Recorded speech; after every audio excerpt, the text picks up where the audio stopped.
అధ్యక్షుడైన రోజు నుంచి మన కార్యకర్తలకి అండగా, నాయకులకి అండగా, ఎక్కడ ఏ విషయం అవసరమన్నా కూడా పరిగెత్తుకుంటూ వచ్చి మనకి అండగా నిలబడుతున్నాడు. కాబట్టి కార్యకర్తలకు చెప్పేది ఒకటే, ధైర్యంగా ఉండండి.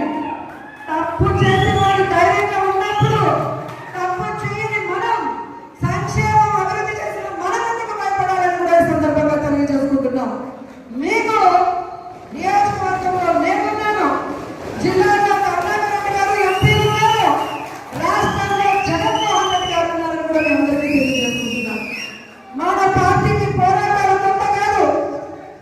మన పార్టీ పోరాటంలో నుంచి పుట్టిన పార్టీ, ప్రజల కోసం పుట్టిన పార్టీ. ఈ రాష్ట్రాన్ని అభివృద్ధి చేయాలి అని ఏ కలనైతే వైఎస్ఆర్ గారు కన్నారో వాటన్నింటినీ కూడా 60-70 సంవత్సరాలు ఈ ప్రజలకు అందుబాటులోకి రావాలి అని పార్టీ పెట్టి మీకోసమే ముందుకు నడిచిన జగనన్న పార్టీ, ప్రజల పార్టీ, మన పార్టీ. ఎందుకు నేను ఇంతగా చెప్తున్నానంటే, ఈరోజు జగనన్న అనుకున్నవన్నీ సాధించాడు. ఆయన బిజినెస్ మ్యాన్ గా సక్సెస్ఫుల్, ఆయన ఫ్యామిలీ మ్యాన్ గా సక్సెస్ఫుల్, ఆయన సీఎం గా సక్సెస్ఫుల్. ఇంకేమవసరం ఉంది? కానీ రాష్ట్రంలో కూటమి ప్రభుత్వం వచ్చిన తర్వాత వాళ్ళు చేస్తున్న అరాచకాలు, విధ్వంసాలు చూసి మనని నమ్మిన కార్యకర్తల్ని మనం కాపాడుకోవాలి, మన కోట్లేసిన ప్రజలకి మనం అండగా నిలబడాలన్న చిత్తశుద్ధితో ఆ రోజు నుంచి ఈ రోజు వరకు పని చేసుకుంటూనే వెళ్తున్నారు.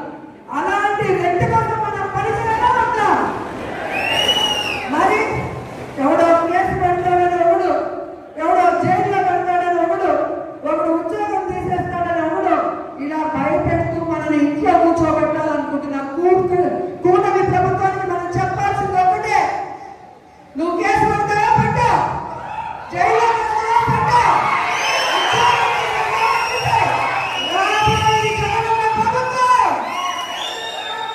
కేసులు పెట్టిన వాళ్ళకి, విధ్వంసాలు సృష్టించిన వాళ్ళకి వడ్డీతో సహా ఇచ్చేస్తాం. ఉద్యోగాలు పోయిన వాళ్ళందరినీ కూడా గుడ్ బుక్ లో పేర్లు వేసి వాళ్ళకు ఉద్యోగాలు వస్తాయి.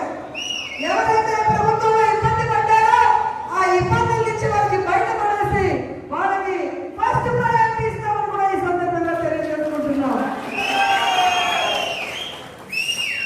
ఇప్పటికే జగన్మోహన్ రెడ్డి గారు ప్రకటించిన విధంగా రైతులకి అండగా రాష్ట్ర వ్యాప్తంగా మొన్ననే పోరాటం జరిగింది.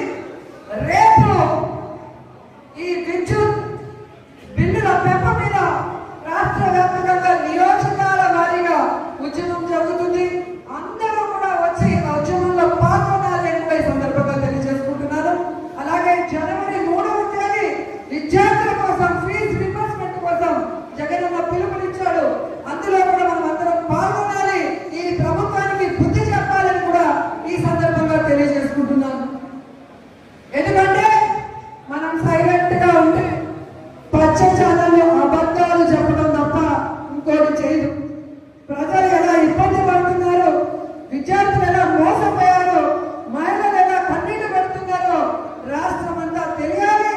ఒక ఉద్యమంగా ఈ కూటమి ప్రభుత్వాన్ని ముంచేయాలని కూడా ఈ సందర్భంగా తెలియజేస్తున్నారు. ఈరోజు